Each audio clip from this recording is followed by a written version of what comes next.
একদিন এলাকার মানুষ মিলে,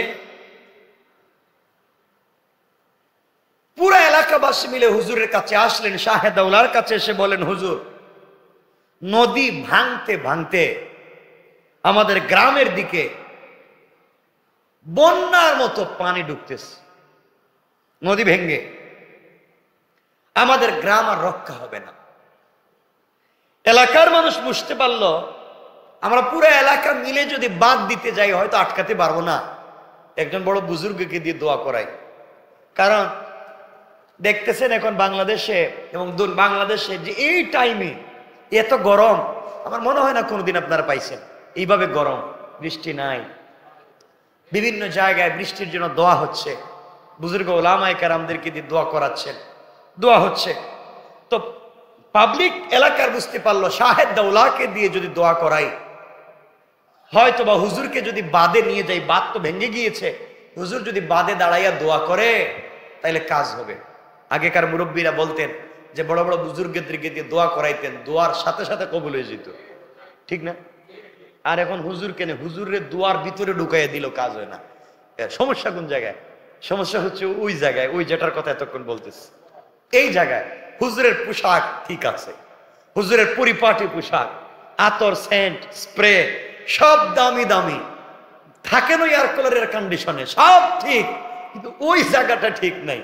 এই জন্য হুজুর আগেকার শুনছি নাকি হুজুররা বোতলে ফু দিলে মাঝে মাঝে বোতলও ফেটে গেছে, আমি শুনছি, আমি জানি না, আমি আল্লাহ মাফ করুক।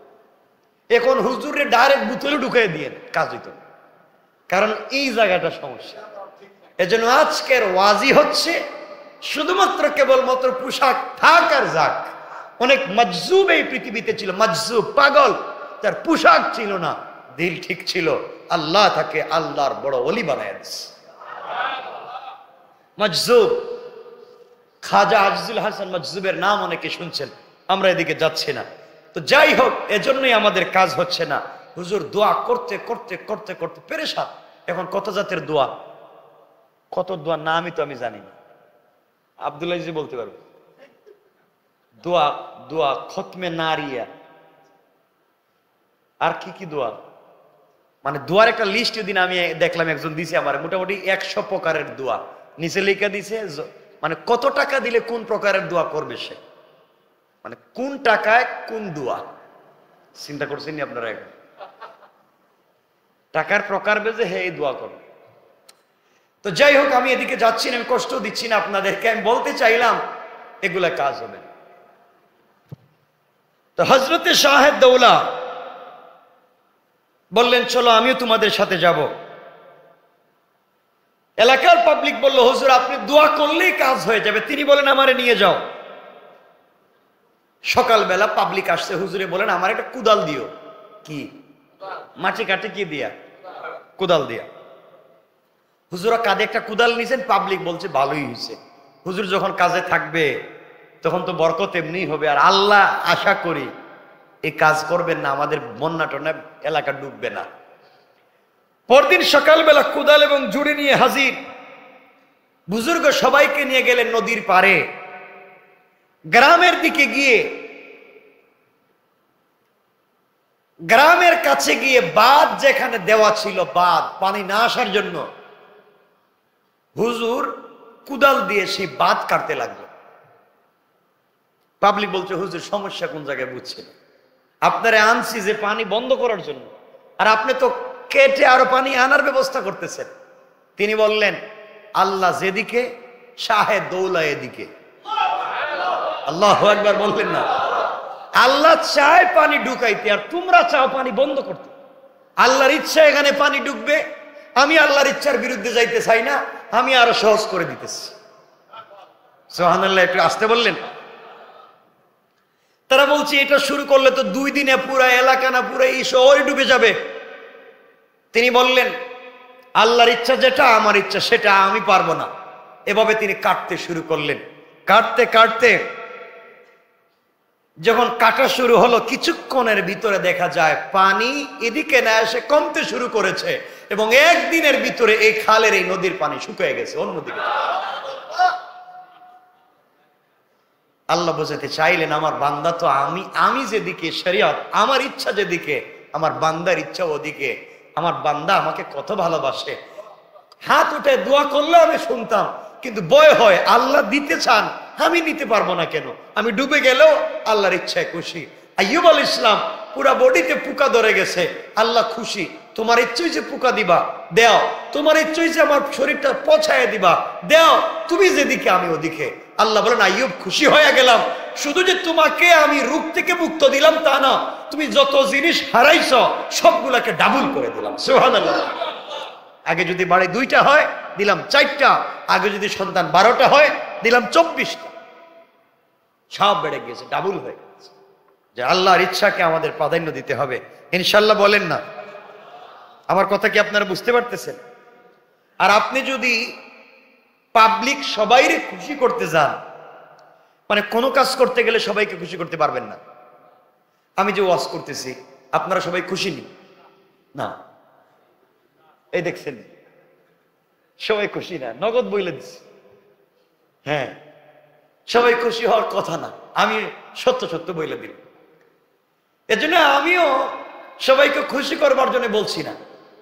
আপনি খারাপ কাজ করেন ভালো হয়ে যান, আপনি চুরি করেন ভালো হয়ে যান, আপনি মিথ্যা বলেন ভালো হয়ে যান, আপনি দোকানে 2 নম্বরই করেন ভালো হয়ে যান, আপনি ব্যবসায় 2 নম্বরই করেন আপনি ভালো হয়ে যান, আপনি আপনার মা বাবার হক দিচ্ছেন না আপনি ভালো হয়ে যান, আপনি স্ত্রী সন্তানের হক দিচ্ছেন আপনি ভালো হয়ে যান, আপনি বাড়িঘর 2 নম্বরই করে সব কিছু বানায় ফেলাইছেন ভালো হয়ে যান। এক কথায় আমি বলছি আমিও ভালো হয়ে যাই, আমরাও ভালো হয়ে যাই। এ কথা সবার ভালো লাগবে না, কষ্ট লাগবে। দেখেন না, সবাইকে যদি খুশি করতে যায় তার নাম কি?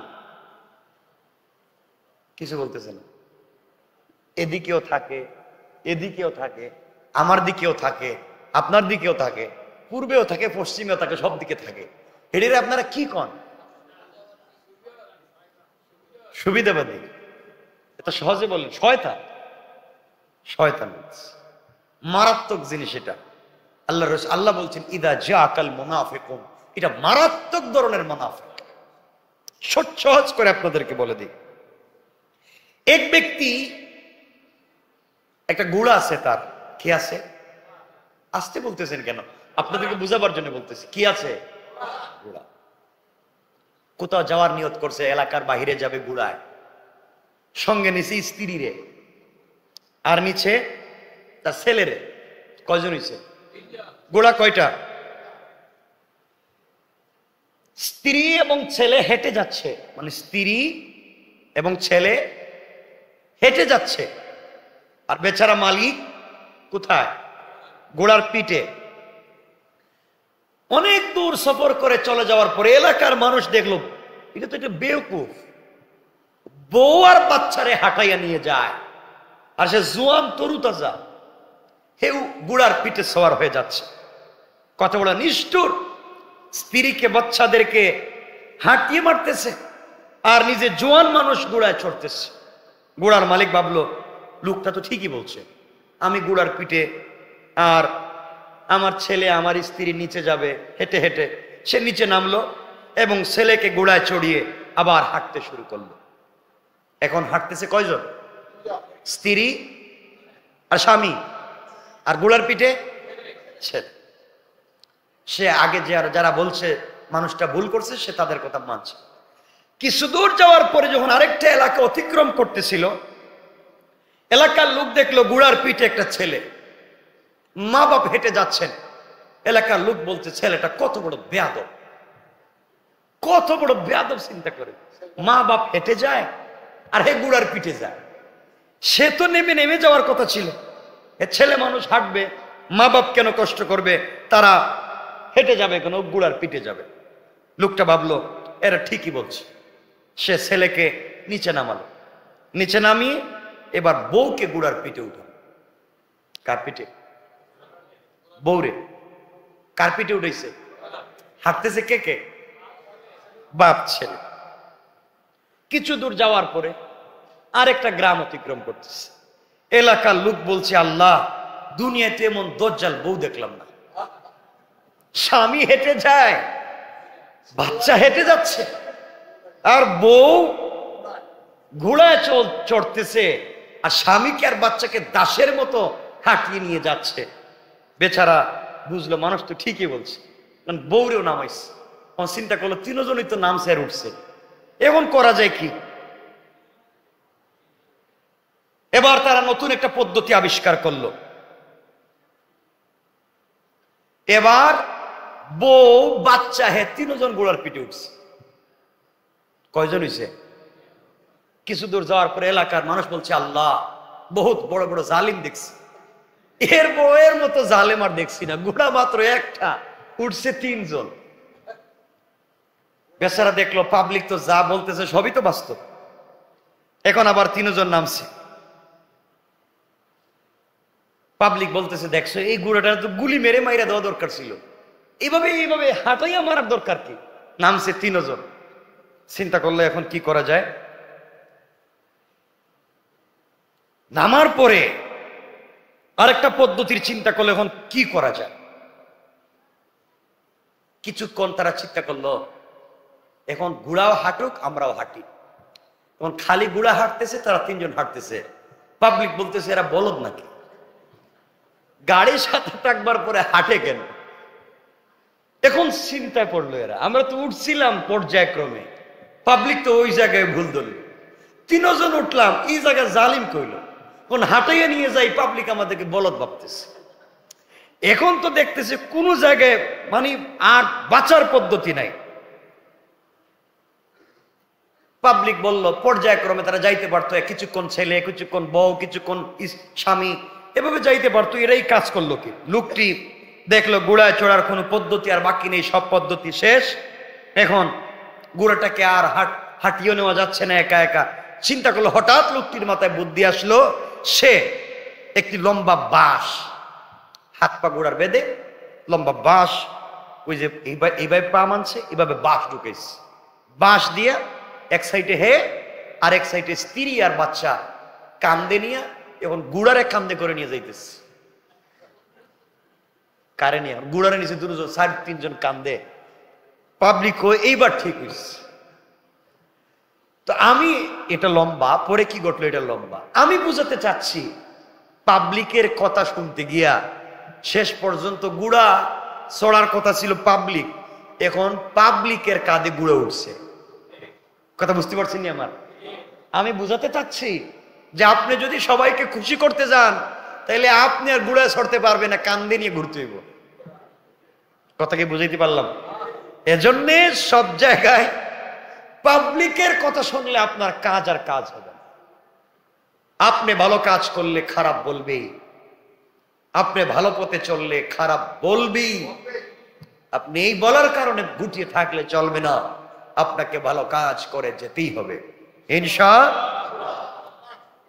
আল্লাহ রাব্বুল ইজ্জত ওয়াল জালাল তো আরো বলে দিয়েছেন, হাদিসে রাসূল বলেছেন, ইন্নাল্লাহা লা ইয়ানজুরু ইলা সুওয়ারিকুম ওয়া আমওয়ালিকুম ওয়ালাকিন ইয়ানজুরু ইলা কুলুবিকুম ওয়া আমালিকুম। আল্লাহ রাসূল বলছেন, আল্লাহ তোমাদের চেহারা দেখবেন না, তোমাদের সম্পদ দেখবেন না, দেখবেন শুধু অন্তর। ওয়ালাকিন ইয়ানজুরু ইলা কুলুবিকুম ওয়া আমালিকুম, আল্লাহ দেখবেন কি? অন্তর। কি দেখবেন? তা আমরা এখন পরিশুদ্ধ করব কাকে? অন্তরকে। আল্লাহ আমাদের কবুল করুক, বলেন আমিন। আরো জোরে বলেন আমিন। এখন আমরা যদি অন্তরকে পরিষ্কার করতে না পারি, অন্তরকে পরিষ্কার করবার জন্য যদি আপনি এক বিগুত মানে এক আধাত সামনে আগান অন্তরকে পরিষ্কার করার জন্য, রাসূল বলে দিয়েছেন, মান তাকাররাবা ইলাইয়া শিবরান তাকাররাবতু ইলাইহি যারান ওয়া মান তাকাররাবা ইলাইয়া যারান তাকাররাবতু ইলাইহি বান। নবীজি ইসলাম বলেছেন, আল্লাহ বলে দিয়েছেন, যে ব্যক্তি আমার দিকে এক বিগুত আসবে আমি তার দিকে এক হাত অগ্রসর হব, আর যে আমার দিকে এক হাত অগ্রসর হবে আমি তার দিকে দু হাত প্রসারিত করব। আল্লাহু আকবার, জোরে বললেন। আল্লাহ আমাদের কবুল করুক, জোরে বলেন আমিন। এই জন্য আমাদের কথা হলো, আমরা আজকের পুরো আলোচনা যেটা বুঝাতে চাইলাম একটাই, পরিষ্কার করব কোন জিনিস? সবাই বলেন ইনশাআল্লাহ। এই অন্তর পরিষ্কার করবার পরীক্ষার জিনিস হচ্ছে আগামীর কোরবানি। কোরবানি লোক দেখাবার জন্য, টাকার গরমের জন্য, পাবলিককে বুঝাবার জন্যে না আল্লাহকে সন্তুষ্ট করবার জন্যে? এই কোরবানি প্রমাণ করবে আপনার দিলে আসলে কি আছে আর নাই।